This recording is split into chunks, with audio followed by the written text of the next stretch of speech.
Okay, good morning.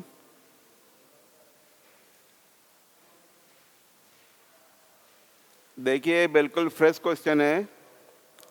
2021 में अभी Feb में एग्ज़ाम हुआ था, उस एग्ज़ाम में क्वेश्चन आया है।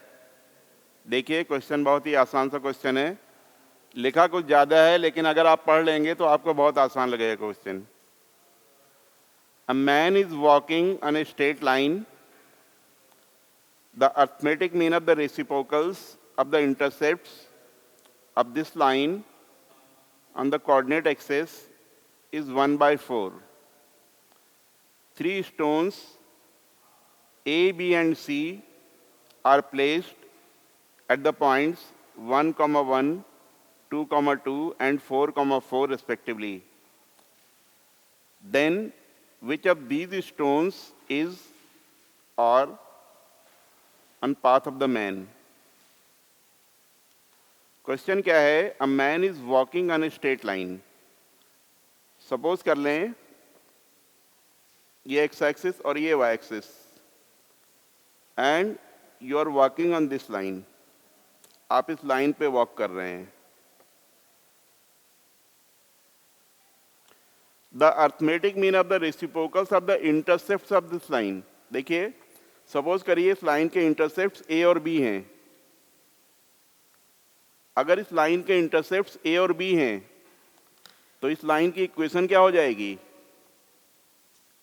X upon a plus y upon b equal to 1। ये लाइन की इक्वेशन हो गई।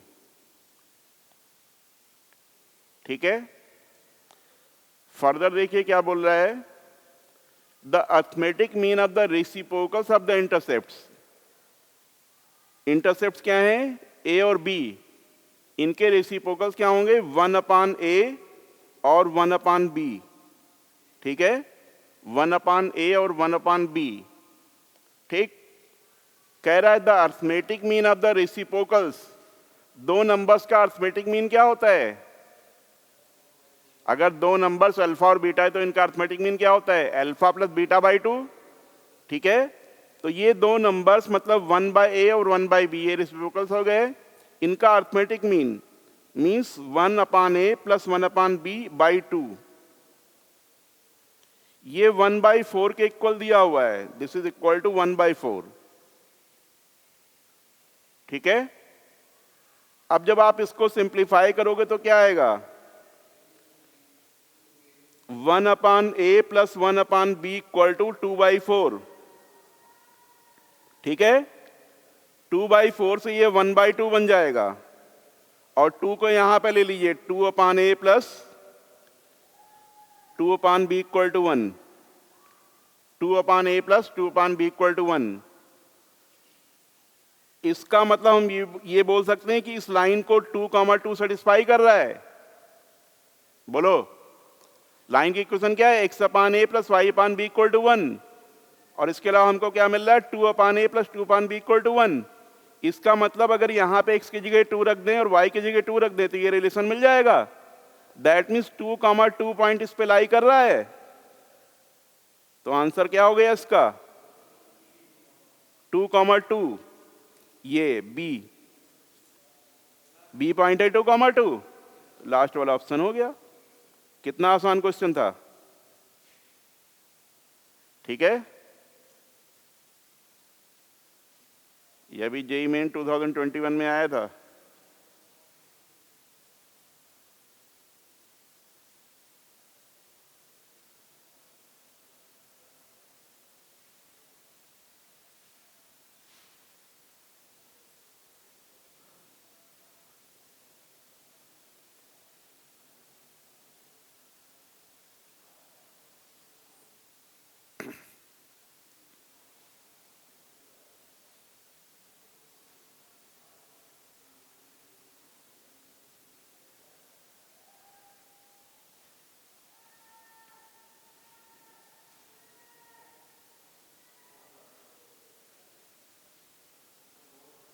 क्लियर? नोट कर लिया सभी ने?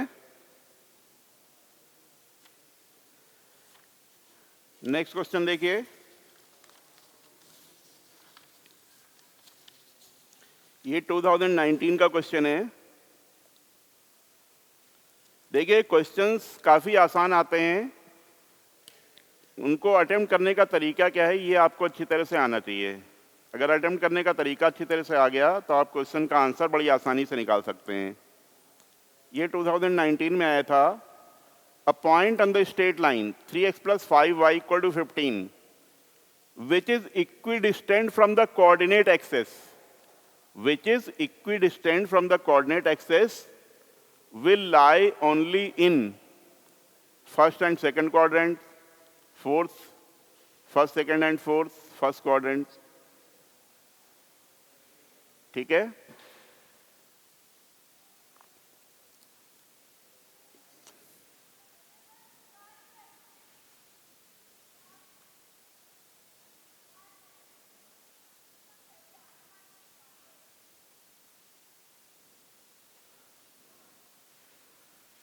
फिलहाल ये जो लाइन दी हुई है, अगर इस लाइन को आप देखें तो इस लाइन को आप लिख सकते हैं x/5 + y/3 = 1 लिख सकते हैं। 15 से डिवाइड कर दीजिए, इंटरसेप्ट फॉर्म में लाइन आ गई। x इंटरसेप्ट क्या है 5 और y इंटरसेप्ट क्या है 3। ठीक है, अगर इसका फिगर बनाएंगे तो कुछ ऐसा फिगर बन जाएगा, ये 5 और ये 3।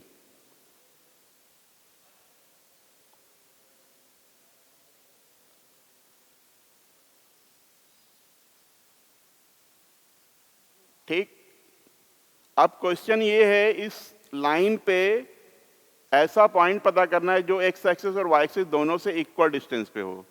हमको ये बताना है कि वो पॉइंट किस क्वाड्रेंट में होगा। ठीक है, मान लो कि वो पॉइंट फर्स्ट कोऑर्डिनेट में है। अगर फर्स्ट कोऑर्डिनेट में है इक्वल डिस्टेंस पे तो हम पॉइंट के कोऑर्डिनेट्स क्या ले सकते हैं h, h। बोलिए, इक्वल डिस्टेंस पे है एक्स और वाई से, तो इसके कोऑर्डिनेट्स अगर फर्स्ट कोऑर्डिनेट में तो h, h ले सकते हैं। क्लियर? अब h, h हम इसको सेटिस्फाई कराएं। 3x + 5y = 15 को पे h, h को सेटिस्फाई कराएं तो क्या आएगा 3h + 5h = 15। h equal to कितना आ गया 15/8। h की वैल्यू पॉजिटिव आ रही है, इसका मतलब फर्स्ट कोऑर्डिनेट में लाई करेगा। बोलो, तो फर्स्ट कोऑर्डिनेट तो आंसर हो जाएगा इसका। एक आंसर तो फिलहाल ये मिल गया। ठीक है, अब इसके बाद हम देखते हैं सेकंड क्वाड्रेंट। अब सेकंड क्वाड्रेंट में अगर हम कोई पॉइंट लेंगे इक्वल डिस्टेंस पे तो क्या आएगा -h, h। बोलो, सेकेंड क्वाड्रेंट का पॉइंट आएगा -h, h।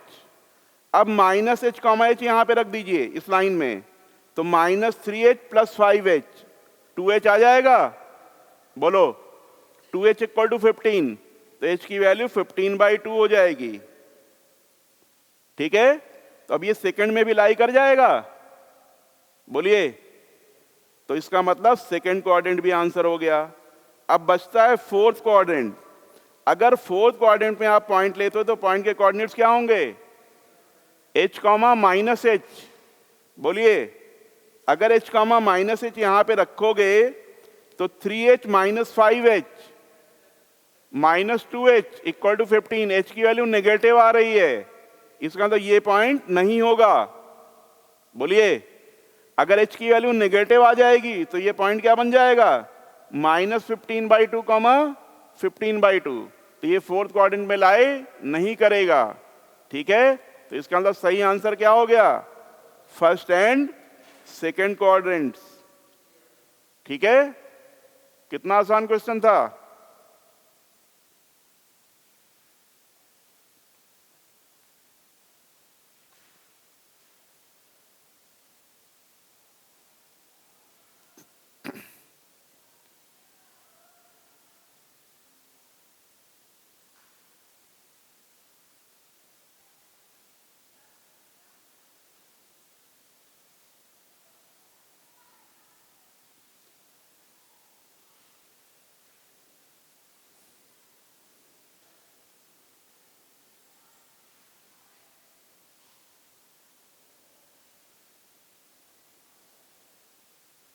नोट कर लिया। नेक्स्ट क्वेश्चन देखिए, ये भी बहुत ही आसान सा क्वेश्चन है, ये 2019 का है।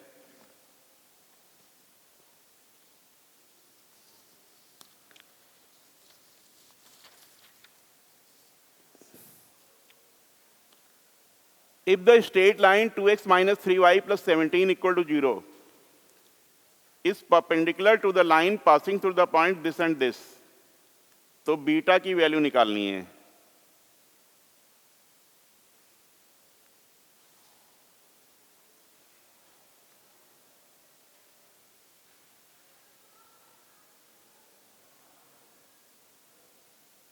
If the straight line this is perpendicular to the line passing through the points 7, 17, and 15, beta,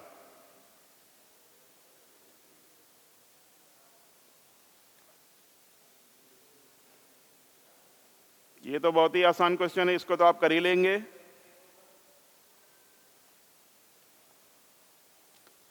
question क्या है, ये 7, 17 और ये 15 बीटा, इन दोनों से पास होने वाली लाइन इस लाइन के परपेंडिकुलर है। ये लाइन क्या है, 2x minus 3y plus 17 equal to 0। 2x minus 3y plus 17 equal to 0, ठीक है। अब देखिए इस लाइन की स्लोप क्या होगी, minus a upon b means minus 2 upon minus 3, 2/3 होगी, बोलिए। तो इसकी स्लोप क्या हो जाएगी, -3/2, परपेंडिकुलर लाइन है, बोलिए। तो -3/2 इक्वल टू क्या होगा, इन दोनों पॉइंट से स्लोप लिख लीजिए, बीटा -17 अपान 15 - 7, ठीक है। बीटा -17 अपान 15 - 7, 15 - 7 कितना होगा, 8, ठीक है। तो ये 8 इधर आएगा, 8 × 3 24, 24/2 12, तो बीटा -17 कितना हो जाएगा, 12 के इक्वल, -12, माइनस आंसर, हाँ -12 हो जाएगा। ये -24 आएगा ना, -12 होगा, तो बीटा की वैल्यू क्या हो जाएगी, 17 - 12, 5, ठीक है। तो ये सब फ्री के मार्क्स हैं।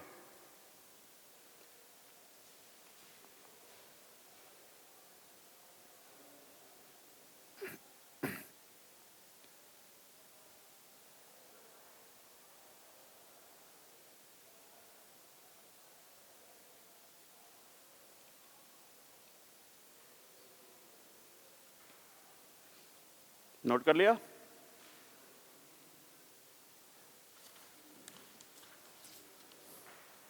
देखिए एक बहुत ही अच्छा सा कॉन्सेप्ट है जो आपको कहीं भी नहीं मिलेगा। जैसे सपोज करिए ये 3 लाइन्स हैं,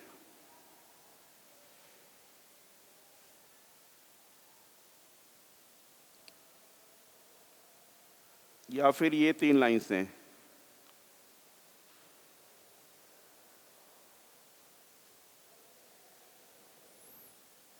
या फिर ये 3 लाइन्स हैं।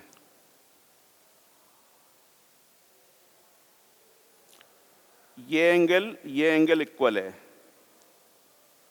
या फिर ये एंगल और ये एंगल इक्वल है, या फिर ये एंगल और ये एंगल इक्वल है, ठीक है।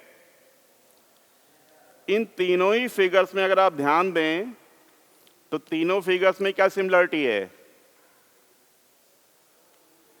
एक तो तीनों फिगर में 3-3 लाइन्स हैं, ठीक, और उन 3 लाइन में एक लाइन ऐसी है जो बाकी 2 से इक्वल एंगल बना रही है, बोलिए। सभी में 3-3 लाइन्स हैं और उन 3 लाइन्स में एक लाइन ऐसी जो बाकी 2 से इक्वल एंगल बना रही है, ठीक है। तो जो लाइन बाकी 2 से इक्वल एंगल बना रही है उसकी स्लोप को हम m2 मान लेते हैं। इसकी स्लोप को m2 ले लिया हमने, इसकी स्लोप को m2 ले लिया,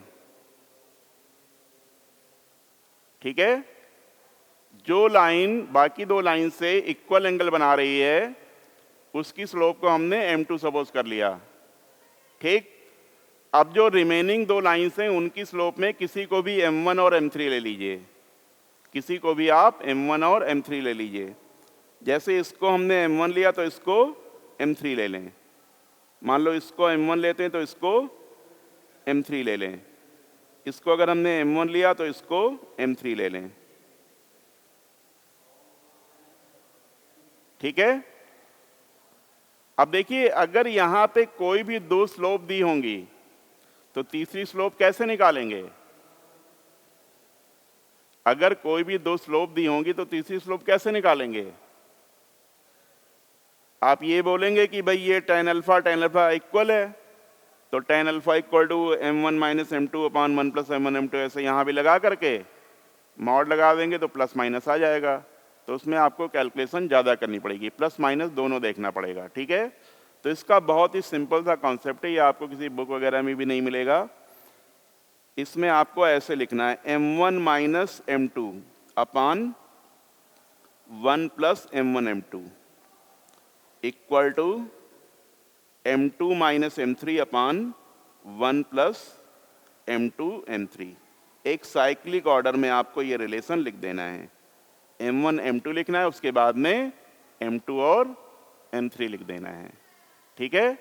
ऐसा करने पर कोई भी दो स्लोप दी होंगी, तीसरी स्लोप आपको आसानी से मिल जाएगी, ठीक है। अगर आप यहाँ पे ध्यान देंगे तो ये इक्वेशन अगर आपको m1 निकालना है तो m1 की केवल एक ही वैल्यू मिलेगी, बोलो, क्योंकि m2 और m3 अगर गिवन है तो m1 की केवल एक ही वैल्यू मिलेगी, m1 में क्वाड्रेटिक नहीं बन रही है।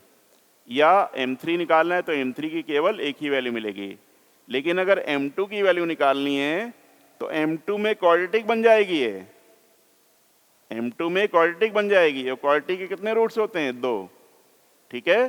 तो अगर m2 में इक्वेशन बनती है तो दो रूट्स मिलेंगे, मतलब दो वैल्यूज मिलेंगी, लेकिन m1 और m3 में केवल एक ही वैल्यू मिलेगी, ठीक है। तो ये बहुत ही इंपॉर्टेंट कॉन्सेप्ट है, इसको आप ध्यान में रखिएगा।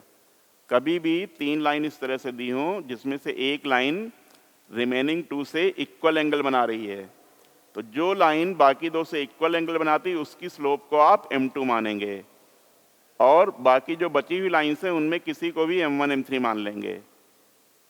फिर आप डायरेक्ट ये फॉर्मूला लगा दीजिए, आपको दो स्लोप दी होंगी, तीसरी स्लोप आसानी से मिल जाएगी, ठीक है। तो देखते हैं, इस पे बेस क्वेश्चन करते हैं।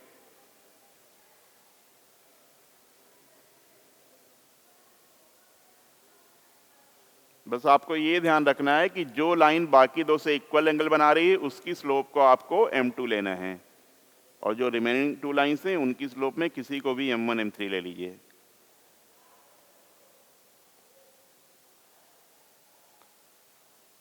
देखिए ये क्वेश्चन है,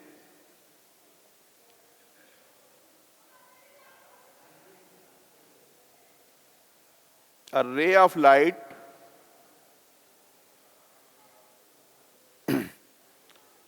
a ray of light emanating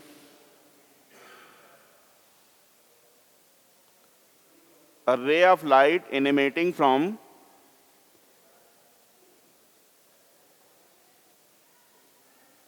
three comma four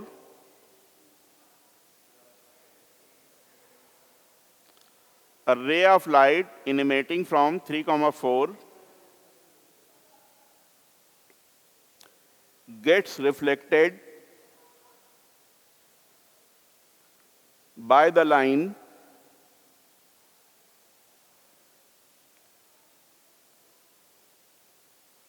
two x minus y equal to 4. A ray of light emanating from 3,4 gets reflected by the line 2x minus y equal to 4. Find the equation of reflected ray.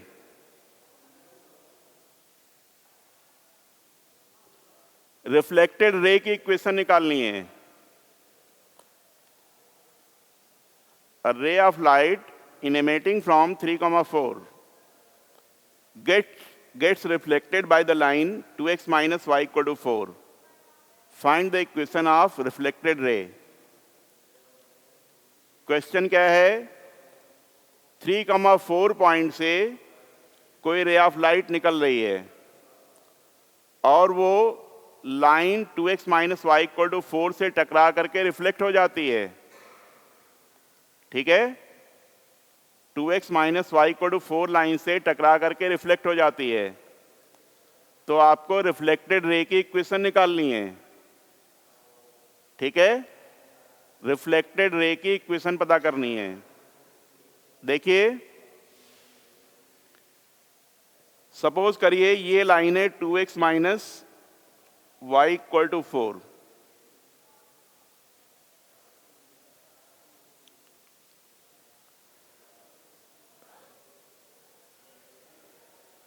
Question थोड़ा करें.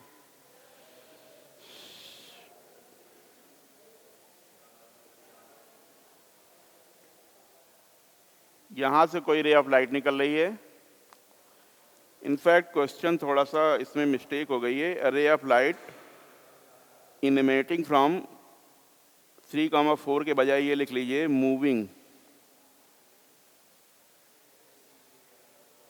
Moving along the line.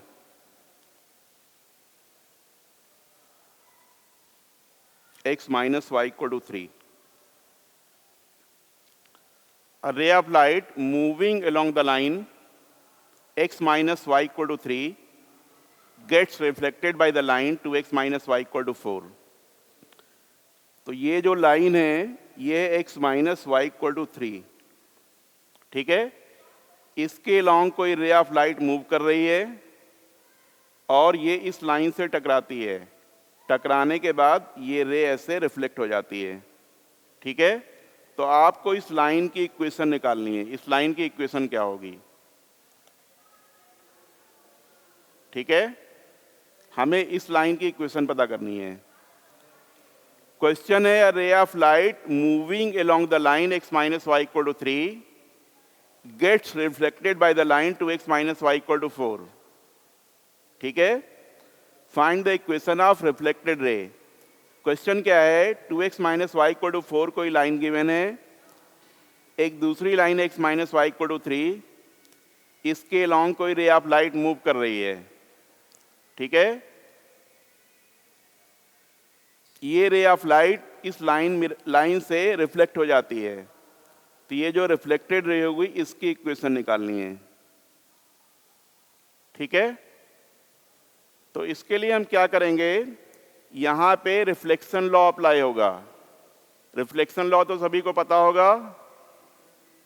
Angle of incidence equal to angle of reflection. ठीक है, ये दोनों angles equal होते हैं. ठीक, इस लाइन की इक्वेशन निकालने के लिए हमको इसके स्लोप की जरूरत पड़ेगी और अगर एक पॉइंट मिल जाए तो इस लाइन की इक्वेशन निकल आएगी. तो देखिए, ये लाइन और ये लाइन इनका इंटरसेक्शन पॉइंट ये है. ये पॉइंट हमको मिल जाएगा, इस पॉइंट के कोऑर्डिनेट्स मिल जाएंगे. अगर इसकी स्लोप मिल जाए तो इसकी इक्वेशन निकल आएगी. ठीक है, तो देखिए अभी हमने जो आपको कॉन्सेप्ट बताया उसके हिसाब से हम इस वाली लाइन की स्लोप को क्या लेंगे? m2. ठीक है, इसकी स्लोप हमको निकालनी, इसकी स्लोप को हम m1 मान लें और इसकी स्लोप को क्या मान लें? m3. ठीक है, अब देखिए m2 की वैल्यू क्या होगी? यहां पे m2 की वैल्यू 2, m2 की वैल्यू 2 और m3 की वैल्यू क्या है? 1. m3 की वैल्यू 1 है. अब ये फॉर्मूला अप्लाई कर दें तो हमको m1 की वैल्यू मिल जाएगी. तो m1 minus m2 means 2 upon 1 plus m1 m2 means 2m1. ठीक है, equal to m2 minus m3. 2 minus 1 1 आ जाएगा upon 1 plus m2 m3 1 plus 2. ठीक है, इससे हमको m1 की वैल्यू मिल जाएगी. तो ये हो जाएगा 3m1 minus 6 equal to 1 plus 2m1, 3m1 minus 2m1, m1 हो जाएगा, m1 इक्वल टू 7 हो गया, m1 की वैल्यू 7 आ गई। ठीक है, अब ये इंटरसेक्शन पॉइंट और निकाल लें, 2x minus y equal to 4 और x minus y equal to 3। इसमें सब्ट्रैक्ट कर दे इसको, माइनस प्लस माइनस, तो x इक्वल टू 1 हो जाएगा। ठीक है, x की वैल्यू 1 आ गई, x की वैल्यू कहीं भी रख दीजिए तो y की वैल्यू कितनी हो जाएगी, x इक्वल टू 1 रखिए, y की वैल्यू -2। ठीक है, x की वैल्यू 1 और y की वैल्यू -2। तो ये पॉइंट हमको मिल गया, ये इंटरसेक्शन पॉइंट जो था ये निकल आया 1, -2। ठीक है, अब इसकी इक्वेशन क्या हो जाएगी, y plus 2 equal to 7 times x minus 1। ठीक है, तो इस तरह से आप रिफ्लेक्टेड रे की इक्वेशन निकाल सकते हैं। ठीक है, तो इस कॉन्सेप्ट पे भी काफ़ी क्वेश्चन आते हैं, तो ये आपको ध्यान में रखना चाहिए। अगर 3 लाइंस दी हों और उनमें से कोई भी 2 लाइन थर्ड लाइन से इक्वल एंगल बना रही हैं, तो आप m1 minus m2 upon 1 plus m1 m2 equal to m2 minus m3 upon 1 plus m2 m3 का कॉन्सेप्ट अप्लाई करके स्लोप निकाल सकते हैं और एक इंटरसेक्शन पॉइंट मिल जाएगा, तो इक्वेशन आपको आसानी से मिल जाएगी।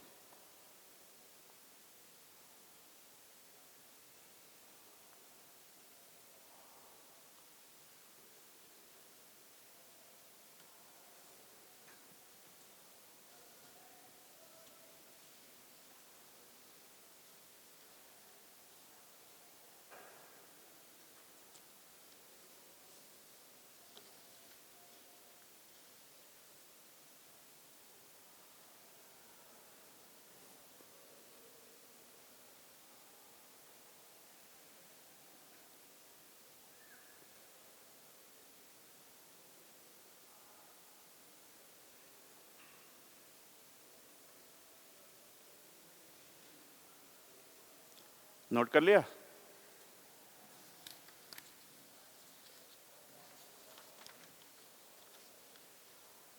देखिए नेक्स्ट, देखिए foot of perpendicular,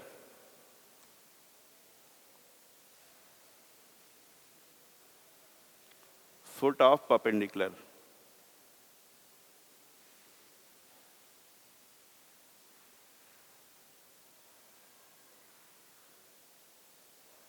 and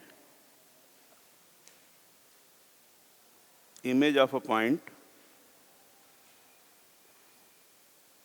in a line। कोई भी लाइन दी है और किसी पॉइंट से इस पे फुट ऑफ परपेंडिकुलर कैसे निकालेंगे और किसी पॉइंट की इमेज कैसे निकालेंगे, ये देखते हैं। तो सबसे पहले हम फुट ऑफ परपेंडिकुलर देखते हैं। सपोज करिए ये लाइन है ax plus b y plus c equal to 0 और ये पॉइंट है x1 y1। इस पॉइंट से आप इस पे परपेंडिकुलर ड्रॉप कर रहे हैं।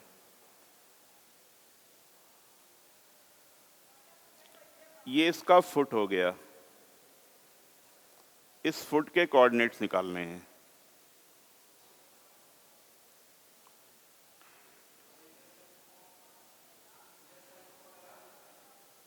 हाँ, मतलब देखो ये डायरेक्टली भी कर सकते हैं, इसके लिए डायरेक्ट फॉर्मूला है, वो भी हम आपको बताएंगे। आपको इसके कोऑर्डिनेट्स निकालने हैं और ये इस पे परपेंडिकुलर है। ठीक है, तो आपको इस लाइन की स्लोप पता है, तो इसके परपेंडिकुलर लाइन की स्लोप मिल जाएगी और इससे पास होते ही लाइन निकाल लेंगे और फिर उन दोनों लाइन का इंटरसेक्शन पॉइंट निकाल लेंगे, तो आपको फुट ऑफ परपेंडिकुलर मिल जाएगा।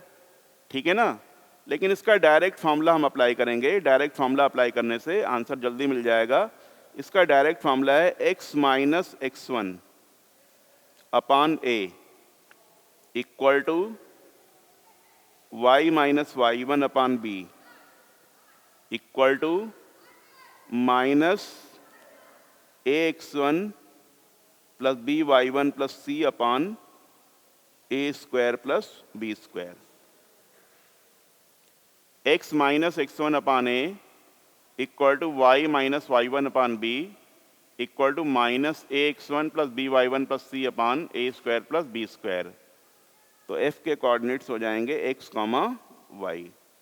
यहाँ पे आप एक्स वन वाई वन की वैल्यू रख देंगे, ए और बी की वैल्यू रख देंगे, आपको डायरेक्टली आंसर मिल जाएगा।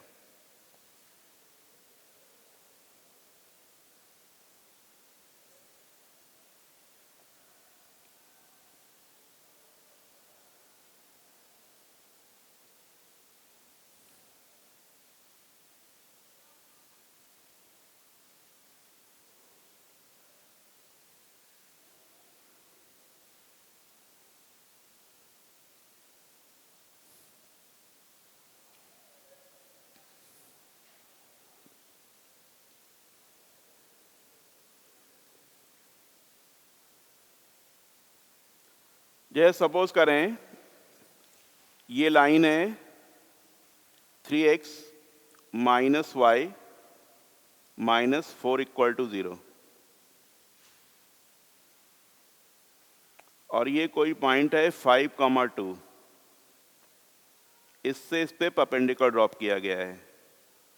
इस फुट के कोऑर्डिनेट्स निकालने हैं आपको।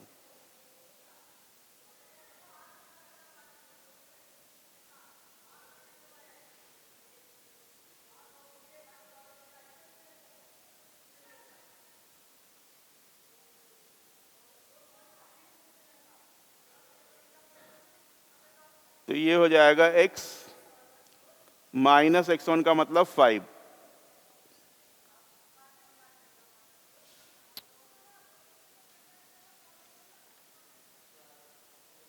उनको बोल के आओ उनको।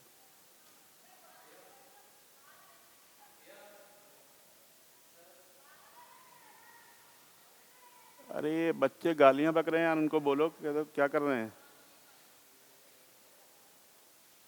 ऐसे का तो क्लास होती है क्या?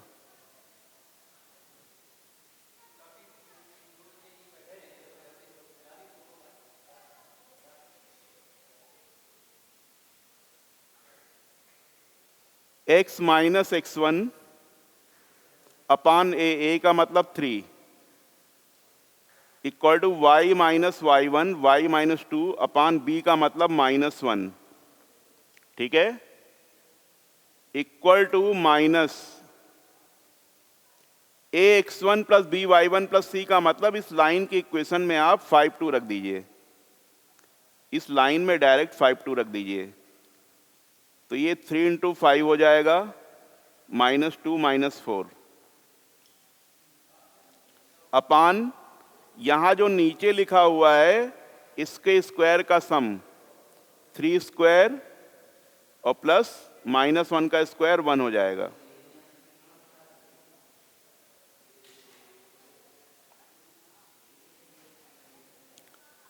अब अगर सिंप्लीफाई करेंगे तो क्या आएगा?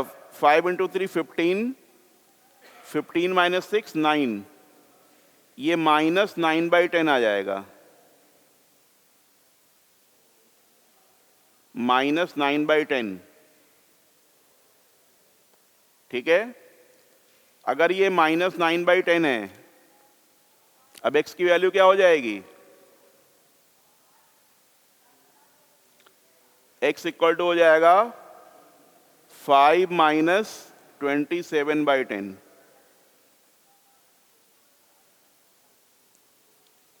और y की वैल्यू क्या हो जाएगी? ये -1 इधर मल्टीप्लाई होगा तो +9/10, 2 + 9/10। ठीक है, तो इसके कोऑर्डिनेट्स आ गए 50 माइनस 27 23/10 और y कोऑर्डिनेट हो जाएगा 20 + 9 29/10। ठीक है, 23/10 29/10। बेटा ये यहां से 3 इंटू -9 -27 हो गया, -27/10 और ये 5 इधर चला जाएगा। ठीक है, थोड़ा हम कैलकुलेशन डायरेक्ट इसलिए कर रहे हैं कि आप भी वैसी हैबिट डालिए। समझ रहे हैं? बार बार लिखने के बजाय आप भी वैसी ही हैबिट डालिए जल्दी कैलकुलेशन करने की। x -5 है तो 5 इधर चला आएगा, 3 इंटू -9/10 -27/10 हो गया। -1 इधर जाएगा तो ये 9/10 हो जाएगा और 2 उधर आएगा 2 + 9/10। ठीक है, तो डायरेक्टली आप ऐसे कैलकुलेशन कर सकते हैं। ठीक है, तो ये था फुट ऑफ परपेंडिकुलर। अब देखिए इमेज कैसे निकालेंगे। Image of x1 y1 in the line ax plus by plus c equal to 0। Line ax plus by plus c equal to 0 में x1 y1 पॉइंट की इमेज निकालनी है। इसका मतलब ये हुआ कि ये जो लाइन है ये एक मिरर का वर्क करेगा, प्लेन मिरर। ठीक है, लाइन ये प्लेन मिरर और ये कोई पॉइंट है P x1 y1। इस पॉइंट की इस लाइन मिरर में इमेज निकालनी है। ठीक है, तो प्लेन मिरर में इमेज कैसी बनती है ये तो आपको पता ही होगा। मिरर से आप जितनी डिस्टेंस पे होते हैं उतनी डिस्टेंस पे अंदर की ओर इमेज बनती है। ठीक, इमेज और ऑब्जेक्ट इन दोनों को मिलाने वाली लाइन उस मिरर के परपेंडिकुलर होगी, नॉर्मल होती है। ठीक है, ये भी पता है। तो वैसा ही कॉन्सेप्ट यहां पे लगाना है। इसकी इमेज कहां पे बनेगी, इसके परपेंडिकुलर होगी और जितनी डिस्टेंस ये है उतनी डिस्टेंस इधर इमेज की होगी। ठीक है, तो यहां पर भी वो सिंपल सा फॉर्मूला आपको अप्लाई करना है। इसके कोऑर्डिनेट्स एक्स वाई ले लीजिए। ठीक है, इसके पहले आपने जो फॉर्मूला लिखा था -ax1 + by1 + c, उसमें बस 2 और मल्टीप्लाई कर दीजिए तो आपको इमेज का फॉर्मूला मिल जाएगा। x - x1/a equal to y - y1/b equal to -2 times ax1 plus by1 + c/a² + b²। ठीक है, तो डायरेक्टली आप ये फॉर्मूला अप्लाई करके इमेज निकाल सकते हैं। x - x1/a equal to y - y1/b equal to -2 times ax1 plus by1 plus c/a² + b²।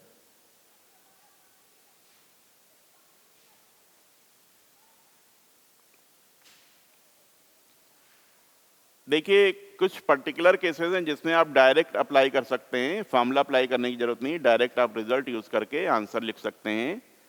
जैसे एक्स एक्सिस में अगर किसी पॉइंट की इमेज निकालनी है, ये पॉइंट यहां पे है एक्स वाई। एक्स एक्सिस में इसकी इमेज क्या होगी, x, -y।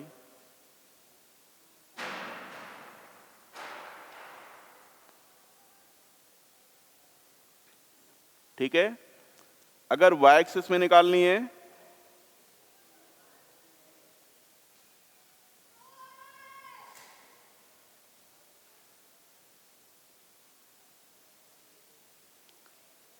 y एक्सिस में इसकी इमेज क्या होगी, -x, y।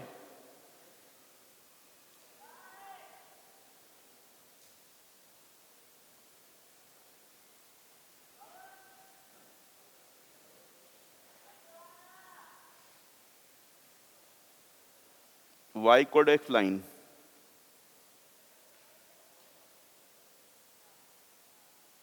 ये y code x line. y code x line में एक्स वाई की इमेज होगी y, x।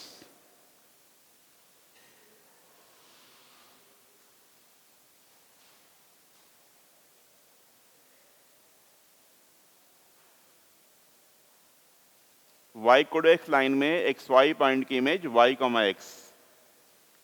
कोऑर्डिनेट्स को इंटरचेंज कर दीजिए।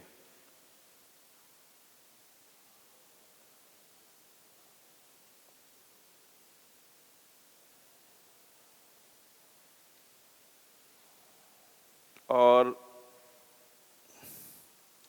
y equal to -x line में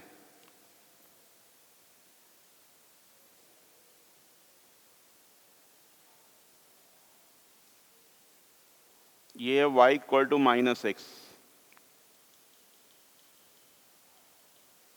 इसमें xy की इमेज होगी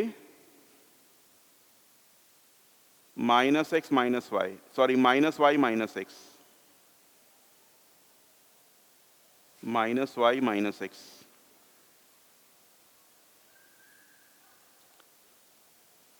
तो ये कुछ पर्टिकुलर केसेस हैं जो आपको ध्यान में रखना चाहिए, ठीक है। इसके लिए आपको फॉर्मूला अप्लाई करने की जरूरत नहीं है।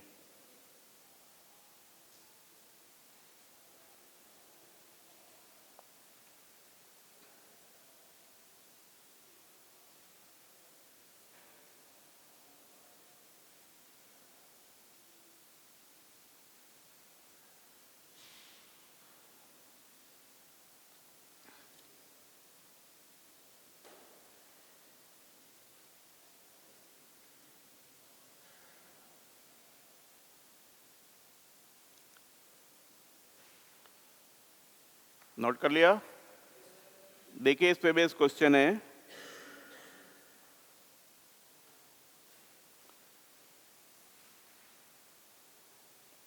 Point 3,2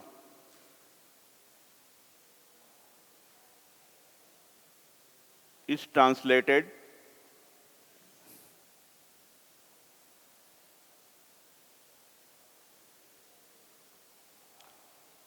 in positive x direction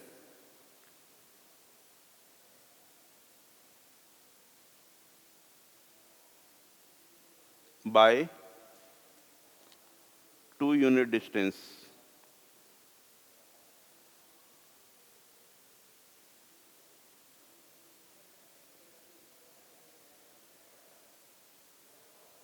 Then it is reflected in x-axis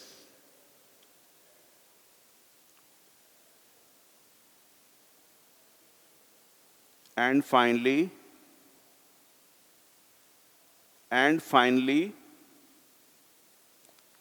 reflected about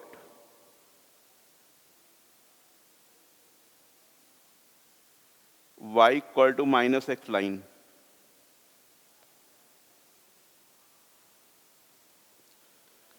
Final coordinates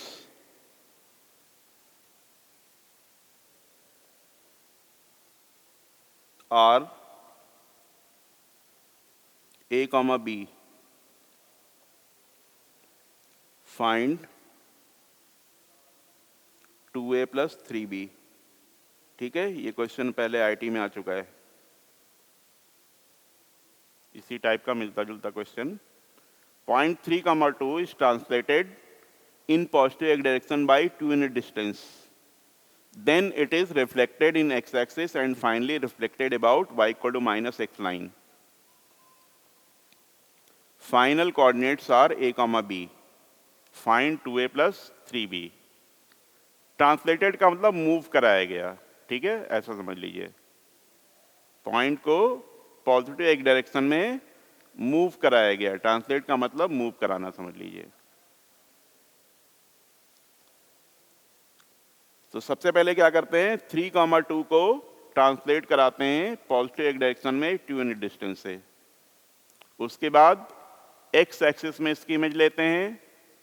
उसके बाद क्या करते हैं, y equal to -x line में इसकी इमेज लेते हैं, ठीक है। तो फाइनल कोऑर्डिनेट जो है वो a, b हैं। तो आपको 2a plus 3b की वैल्यू बतानी है क्या होगी, ठीक है। बहुत ही सिंपल सा क्वेश्चन है, बताइए आंसर क्या आ रहा है।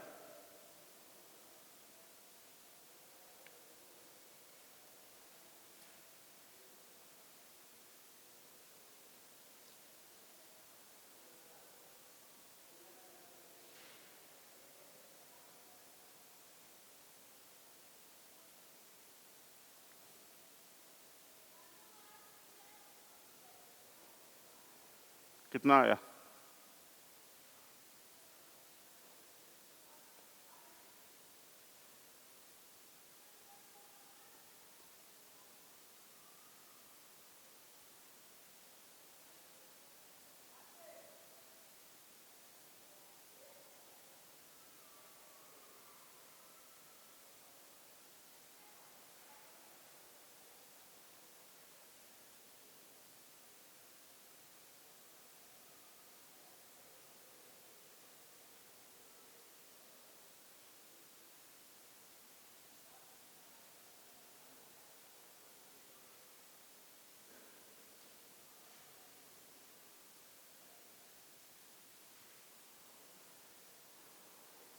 क्या है बेटा? नहीं निकाला? -11। ठीक, गुड। और किसी ने निकाला?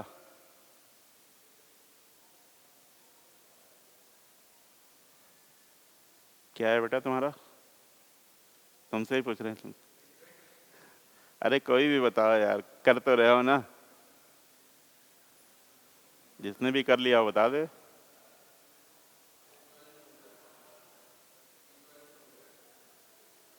इन्होंने बता दिया -11। -11 आंसर है। देखिए 3,2। देखिए यहीं पे कर लेते हैं, बहुत ही आसान सा क्वेश्चन है। 3,2, ये मान लो 3,2 पॉइंट है। इसको 2 यूनिट डिस्टेंस से पॉजिटिव डायरेक्शन में मूव कराते हैं, 2 यूनिट डिस्टेंस। तो इस पॉइंट के कोऑर्डिनेट्स क्या हो जाएंगे? 5,2 हो जाएंगे। बोलिए, अब इसका एक्स एक्सिस में रिफ्लेक्शन क्या हो जाएगा? 5,-2 हो जाएगा। बोलिए, अब इसका y को टू -x लाइन में रिफ्लेक्शन लेना है, क्या हो जाएगा? 2, -5। y को टू -x लाइन में रिफ्लेक्शन क्या हो जाएगा इसका? 2, -5। ठीक है, तो a की वैल्यू 2 हो गई और b की वैल्यू -5 हो गई। a की वैल्यू 2 हो गई, b की वैल्यू -5 हो गई। तो 2a कितना होगा? 4 और +3b -15। 4 - 15 -11 आ जाएगा। क्लियर? ठीक है ना?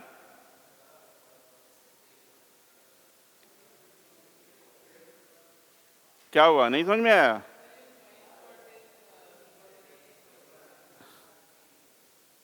बेटा देखिए, है क्या 3,2, ये पॉइंट है 3,2 मान लो। ठीक, इसको 2 यूनिट डिस्टेंस से पॉजिटिव डायरेक्शन में मूव करा रहे हैं। तो ये पॉइंट कितना हो जाएगा? 5,2 हो जाएगा। अब इसका रिफ्लेक्शन इधर लोगे तो क्या आएगा? 5, -2 आ जाएगा। बोलो, अब y equal to -x line में रिफ्लेक्शन लोगे तो क्या आएगा? x और y इंटरचेंज होते हैं, साइन चेंज हो जाता है, तो 2, -5 हो जाएगा। बोलो, तो फाइनली क्या आ जाएगा? 2, -5। तो ये a, b हो गया। ठीक है, अब वैल्यू रख लीजिए जो भी निकालना है आपको। 2a + 3b निकालना था। क्लियर? वो फॉर्मूला लगाते चले जाइए, तुरंत मिल जाएगा आंसर आपको।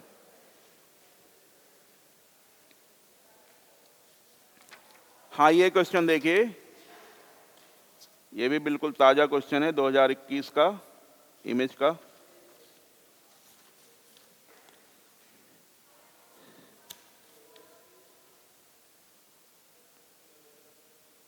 बिल्कुल फ्रेश क्वेश्चन है, अभी अभी निकल करके आया है। The image of the point 3,5 in the line x - y + 1 = 0 lies on, किस पे लाई कर रहा है ये आपको बताना है। ठीक है, सभी लोग इसको ट्राई करेंगे, करिए जल्दी से करिए।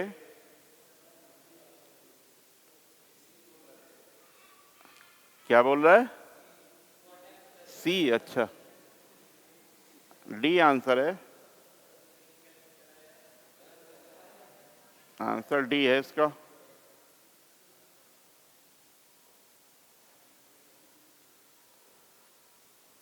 The image of the point 3,5 in the line x - y + 1 = 0 lies on, किस पे लाई कर रहा है ये आपको बताना है, ठीक है। तो सबसे पहले तो आप इसका इमेज पॉइंट निकाल लीजिए। 3, 5 की x minus y plus 1 equal to 0 में इमेज निकाल लीजिए।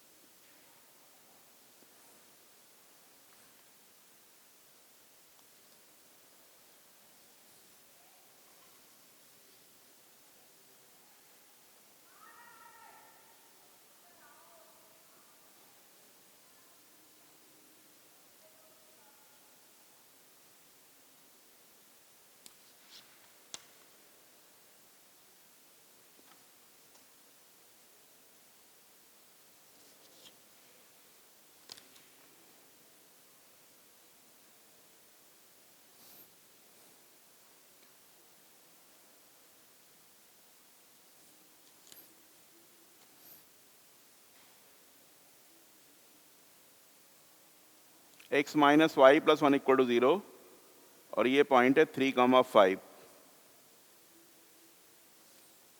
x माइनस x1 का मतलब x माइनस 3 अपान a का मतलब 1, y minus 5 y minus y 1 upon b का मतलब -1, -2 टाइम्स ये पॉइंट यहाँ पर रख दीजिए। 3 माइनस 5 -2 प्लस 1 -1 आ जाएगा। a square plus b square 1 plus 1, तो ऊपर 2 आ गया नीचे 2 आ गया, ये 1 के इक्वल हो गया। तो x की वैल्यू हो जाएगी 1 प्लस 3 4,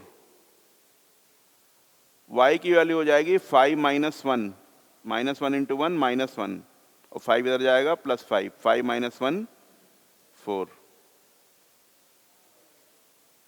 ठीक है।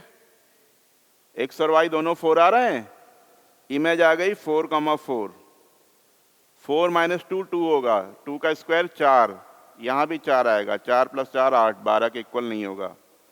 4 रखेंगे 0 आएगा, 4 प्लस 2 6, 36 हो जाएगा, ये भी नहीं होगा। 4 माइनस 4 0, 4 माइनस 4 0, 0 बराबर 8 नहीं होगा, तो यही आंसर हो जाएगा। 4 माइनस 2 2, 2 का स्क्वायर 4 और ये 4 माइनस 4 0, 4 इक्वल टू 4 आ गया, ठीक है।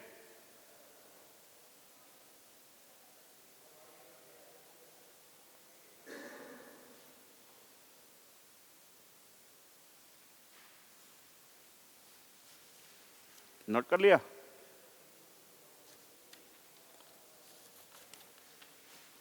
अब देखिए लोकस के भी काफी क्वेश्चंस आते हैं। लोकस क्या होता है समझते हैं।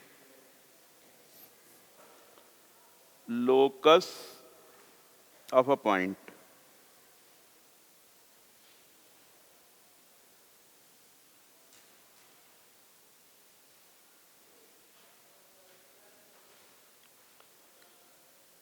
locus of a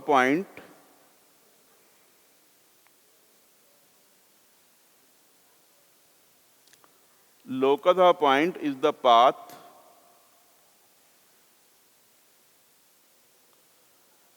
traced by the point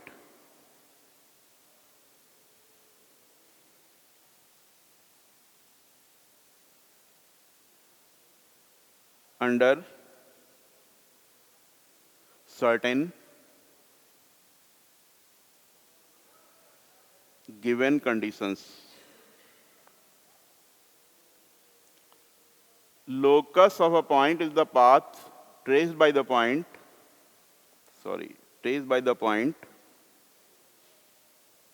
under certain given conditions.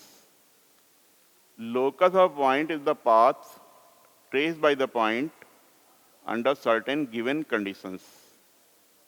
ठीक है, ये तो लोकस की सिंपल से डेफिनेशन है। इनफैक्ट लोकस होता क्या है इसको हम कुछ एग्जाम्पल्स से समझेंगे, उसके बाद फिर लोकस निकालते कैसे हैं, डिफरेंट केसेस होते हैं लोकस निकालने के, उन सभी को हम डिस्कस करेंगे। तो ये पूरी कोऑर्डिनेट जो है वो लोकस पे ही बेस्ड है। जो भी आप फिगर डिफाइन करते हो वो लोकस से ही डिफाइन किए जाते हैं। जैसे पैराबोला है तो वो भी किसी पाथ का लोकस होता है, इलिप्स है या सर्कल है या स्ट्रेट लाइन है या हाइपरबोला है, इन सभी में लोकस आता है। तो पहले हम लोग समझेंगे कि लोकस एग्जैक्टली होता क्या है। लोकस की डेफिनेशन है locus of point is the path trace by the point under certain given condition. ठीक है, देखिए जैसे सपोज करिए ये रोड है, इस रोड पर आप बाइक से जा रहे हो, ठीक है, यहाँ पे आप बैठे हो बाइक से जा रहे हो, बाइक इस पे चलती जा रही है। ठीक, हम ये जानना चाहते हैं कि ये जो व्हील है इसका जो सेंटर है, ठीक, इस सेंटर का लोकस क्या होगा। व्हील के सेंटर के लोकस का मतलब सेंटर किस पाथ पे मूव कर रहा है, सेंटर जिस पाथ पे मूव कर रहा है वही इसके सेंटर का लोकस हो जाएगा। ठीक है ना, तो सेंटर किस पाथ पे मूव करेगा। आप जब ऐसे बाइक से ऐसे जा रहे हो, चलते जाओगे, तो ये सेंटर तो सेंटर की इस रोड से जो डिस्टेंस होगी वो तो हमेशा सेम रहेगी ना।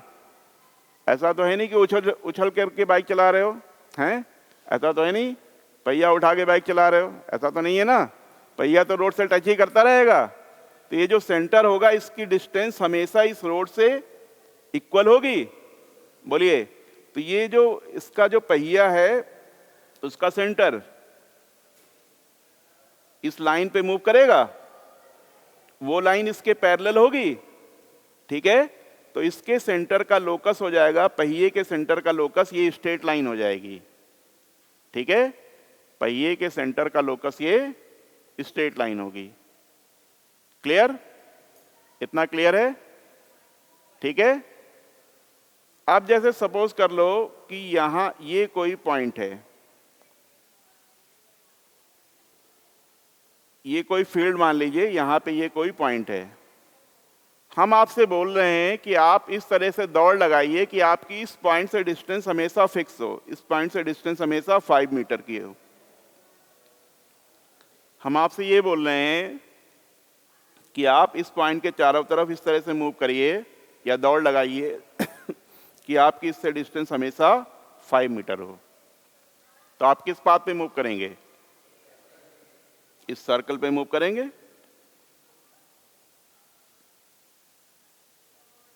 ठीक है, इसका मतलब आपके फुट मतलब पैर का लोकस क्या होगा, ये पाथ हो जाएगा, क्योंकि आप किस पाथ पे मूव कर रहे हैं, इस पाथ पे मूव कर रहे हैं।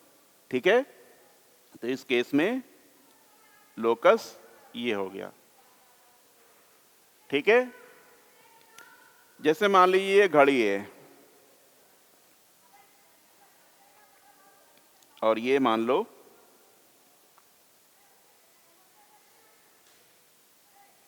आवर वाली निडल है, घंटे वाली सुई है। ठीक है, तो हम आपसे बोल रहे हैं कि 12 नून से 6 इवनिंग में इसकी टिप का लोकस क्या होगा। दोपहर 12 बजे से और इवनिंग 6 बजे तक इसकी जो टिप है इसका लोकस क्या होगा। ये हाफ सर्कल में मतलब सेमी सर्कल में मूव कर जाएगी। बोलो, इसी पाथ पे तो मूव करेगी, ये मूव करके यहां पे आ जाएगी इधर। इसका मतलब इसके जो भी टिप है इसका लोकस क्या हो जाएगा, ये सेमी सर्कल हो जाएगा।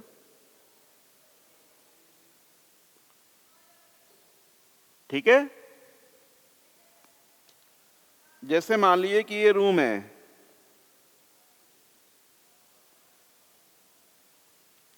ठीक, कोई चूहा यहां से चलता है, यहां से यहां आया, फिर यहां से यहां गया, यहां से यहां आया, फिर यहां से वापस आ गया।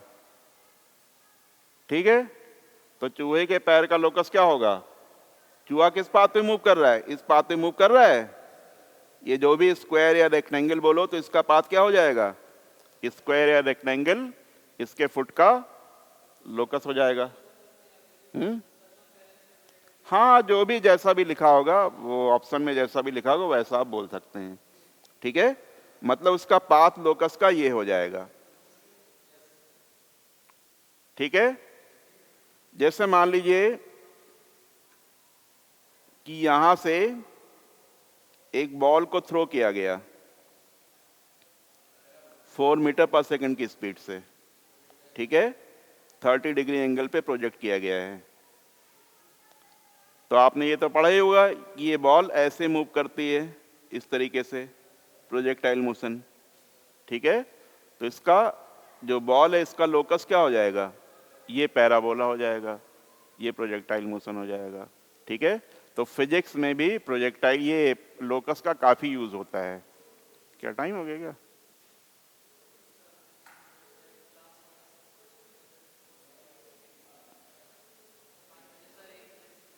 केवल आपकी क्लास है?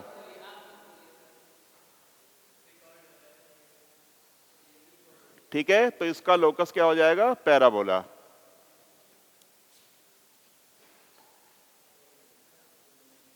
क्लियर? तो लोकस की फीलिंग आपको आ गई। लोकस क्या होता है, देखिए जैसे मान लीजिए कि ये एक्स एक्सिस है, ये एक्स एक्सिस और ये वाई एक्सिस। हम आपसे बोल रहे हैं कि यहां पे ऐसे एक रॉड खड़ी कर दी गई है, ये रॉड ऐसे स्लिप होती है, जैसे इस तरह से स्लिप होती है कि इसके एंड्स हमेशा एक्स और वाई एक्सिस पे ही रहते हैं, ठीक है। जैसे मतलब ऐसे रॉड रख दी, ऐसे ये गिर रही है ऐसे, ठीक है। ये रॉड ऐसे रखी हुई है और रॉड ऐसे गिर रही है, ठीक। तो इसका जो मिड पॉइंट है उसका लोकस निकालना है। अगर रॉड ऐसे नीचे गिरेगी तो इसका मिड पॉइंट मूव करता जाएगा। जैसे रॉड की एक पोजीशन ये है, दूसरी पोजीशन मान लो ये आ गई, तो मिड पॉइंट कहीं यहां पे आ गया। तीसरी पोजीशन मान लो ऐसी आ गई, तो मिड पॉइंट कहीं यहां पे आ जाएगा। तो ये जो पॉइंट्स हैं इनको आप ज्वाइन कर देंगे, तो इनको ज्वाइन करने पे जो पाथ मिलेगा उसे हम रॉड के मिड पॉइंट का लोकस बोल देंगे, ठीक है। तो ये तो लोकस की फिजिकल मीनिंग थी, आपने देखा कैसे लोकस बन रहा है, कैसे लोकस फॉर्म हो रहा है। और कोऑर्डिनेट में बेसिकली हम लोग जो इंटरेस्टेड हैं वो लोकस की इक्वेशन से में इंटरेस्टेड हैं, ठीक है। हम लोकस की इक्वेशन निकालते हैं, जैसे सर्कल है या इलिप्स है या पैराबोला है या हाइपरबोला है, ये सब लोकस के थ्रू डिफाइन होते हैं, ठीक है। जैसे अगर आप सर्कल डिफाइन करना चाहेंगे, सर्कल को लोकस के थ्रू कैसे डिफाइन करेंगे, ये ऐसे पॉइंट का लोकस है जिसकी एक फिक्स पॉइंट से डिस्टेंस कांस्टेंट होती है। ये ऐसे पॉइंट का लोकस है, जैसे मान लीजिए कि ये एक फिक्स पॉइंट है और P कोई मूविंग पॉइंट है, इससे R डिस्टेंस पे ये पॉइंट है, ठीक है। ये पॉइंट P इस तरह से मूव कर रहा है A के अबाउट कि इसकी डिस्टेंस A से हमेशा R के इक्वल हो, तो इसकी किस पाथ पे मूव करेगा, सर्कुलर पाथ पे मूव करेगा, तो ये सर्कल हो जाएगा, ठीक है। पैराबोला अगर आपको देखना है, पैराबोला में क्या होता है, इसमें एक फिक्स पॉइंट होता है और एक फिक्स लाइन होती है। ये फिक्स लाइन और फिक्स पॉइंट, ठीक। मूविंग पॉइंट इस तरह से मूव करता है कि इसकी फिक्स पॉइंट से डिस्टेंस और फिक्स लाइन से डिस्टेंस दोनों इक्वल हों, ये डिस्टेंस और ये डिस्टेंस दोनों इक्वल हों। ये PM मान लीजिए और ये PA, ठीक है। PA इक्वल टू PM, तो लोकस ऑफ P जो होगा वो पैराबोला होगा।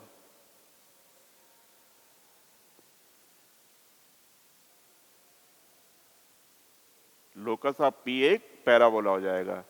इसमें फिक्स पॉइंट दिया हुआ है और फिक्स लाइन दी हुई है। कोई पॉइंट इस तरह से मूव कर रहा है कि इसकी इस पॉइंट से डिस्टेंस और इस लाइन से डिस्टेंस इक्वल है, तो ये जो पॉइंट होगा एक पैराबोला पे मूव करेगा, इसके पाथ का लोकस पैराबोला हो जाएगा।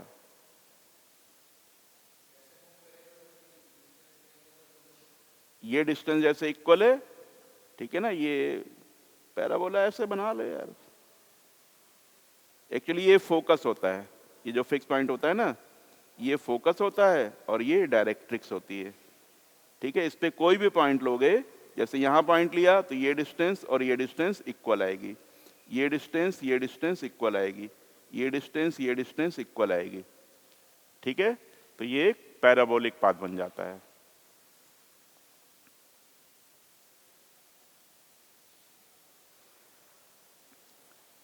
नोट कर लिया। इसी तरह एलिप्स में क्या होता है देखिए,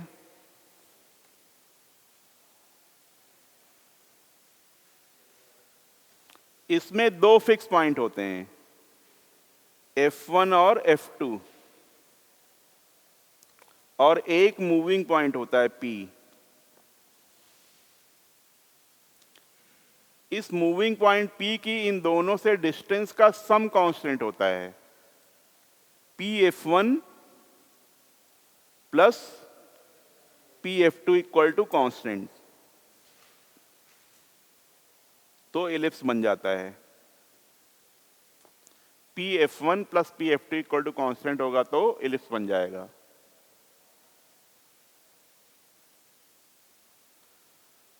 तो जैसे सर्कल तो आप बना लेते हो, सर्कल तो आसानी से बना सकते हो, ठीक है ना। मान लो सेंटर है ये, यहां पे आपने प्रकार की नोक रखी और जो भी रेडियस है रेडियस लेकर के ऐसे घुमा दिया चारों तरफ, सर्कल बन गया। अगर आपको एलिप्स बनाना है, अगर आपको एलिप्स बनाना है तो एलिप्स कैसे बनाएंगे? एलिप्स के लिए क्या करते हैं, जैसे ये लेंथ प्लस ये लेंथ, ये कांस्टेंट दी हुई है, कांस्टेंट है तो एलिप्स बनेगा, ठीक है। तो मान लो कि ये जो कांस्टेंट है ये 10 के इक्वल है, ठीक। तो आप क्या करते हो, 10 सेंटीमीटर का एक धागा ले लेते हो, 10 सेंटीमीटर का एक धागा ले लिया, ठीक है। अब यहां पे दो नेल ले लिए, जो फिक्स पॉइंट है इनको आप ऐसे नेल मान लीजिए यहां पे, ठीक है। धागे के एक एंड को आप यहां पे बांधते हो और दूसरे एंड को यहां पे बांधते हो।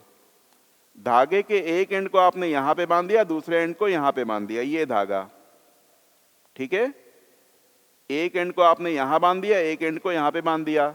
अब इस धागे को टाइट रख कर दीजिए, बिल्कुल टाइट कर दीजिए, ठीक है। और टाइट करके इन दोनों के चारों तरफ ऐसे घुमा दीजिए, तो ये जो फिगर बनेगी ये एक इलिप्टिकल फिगर बनेगी। इन दोनों का सम जो कांस्टेंट दिया हुआ है, इस लेंथ का धागा ले लीजिए, धागे के एंड्स को ये दो नेल से ऐसे टाइट कर दीजिए, ठीक है।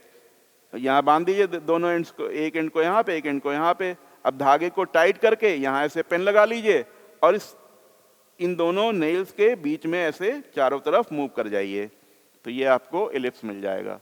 तो इस तरह से ये एलिप्स बनता है। बेटा वो फोकस होते हैं, अभी एलिप्स में बताया जाएगा आपको। इनके बीच की डिस्टेंस 2a ही होती है, और ये जो होता है ये 2a होता है, ई इसकी इसेंट्रिसिटी होती है, ठीक है ना। जैसे एलिप्स अगर आपने पढ़ा हो तो ये होता है ना एलिप्स, ये दो फोकस होते हैं, इसमें एस और एस डैश होते हैं। यहाँ पे कोई पॉइंट पी लेते हैं, तो इसमें P S plus P S dash equal to 2a होता है।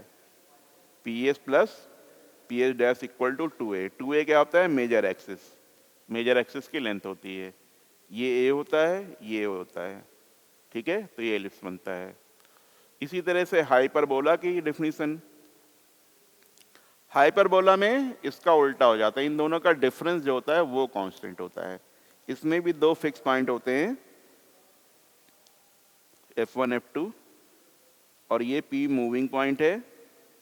इनके बीच की जो डिस्टेंसेज है उसका डिफरेंस लेते हैं इसमें, PF1 minus PF2, PF1 minus PF2 equal to constant.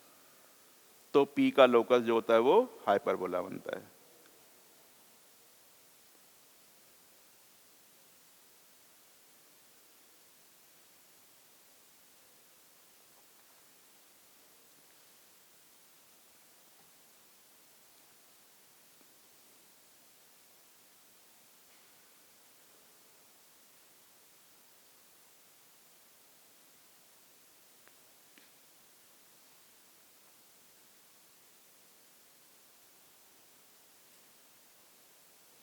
जैसे इसका यूज़ कहाँ पे होता है हाइपरबोला का, आप समझ सकते हैं। जैसे समुद्र में जो पनडुब्बियाँ वगैरह चलती हैं उनको ट्रेस करने के लिए कैसे ट्रेस किया जाता है, तो जैसे ये हाइपरबोला है और ये इसका फोकस है, ठीक है। यहाँ पे ऐसे रडार सिस्टम लगा हुआ है, या यहाँ पे रडार सिस्टम लगा हुआ है, और ये इस पे मूव कराते हैं, इस तरह से मूव कराते हैं कि ये डिस्टेंस प्लस ये डिस्टेंस कांस्टेंट हो, मतलब इस तरीके से रखा जाता है कि ये डिस्टेंस और ये डिस्टेंस कांस्टेंट हो। तो ये कहाँ पे मूव करेगा, ये इनफाइनाइट ऐसे मूव कर सकता है, बहुत लंबा एरिया ये कवर करता है, ठीक है। तो वहाँ पे इसका यूज़ हो जाता है नॉटिकल साइंस में। ऐसे बहुत सारे ऐसे पैराबोला बना दिए गए, ऐसे यहाँ पे पनडुब्बियाँ ऐसे चल रही हैं, इन पाथ पे चल रही हैं, तो उनकी ट्रेसिंग होती रहती है। यहाँ पे स्टेशन, रडार स्टेशन लगा हुआ है, और ये इस तरीके से सेट किया जाता है कि डिस्टेंसेस जो हैं, इसकी जो डिस्टेंस है वो हमेशा इनसे और इससे, इन दोनों के सम के डिफरेंस से कांस्टेंट हो। इनका जो डिफरेंस होता है वो कांस्टेंट रहता है, तो हमेशा वो इसी पाथ पे मूव करता है। क्या लगा के? एलिप्स पैराबोला का, हाइपरबोला, ये तो इनफाइनाइट कर्व है यार, इसमें क्या बनाओगे, इनफाइनाइट कर्व है।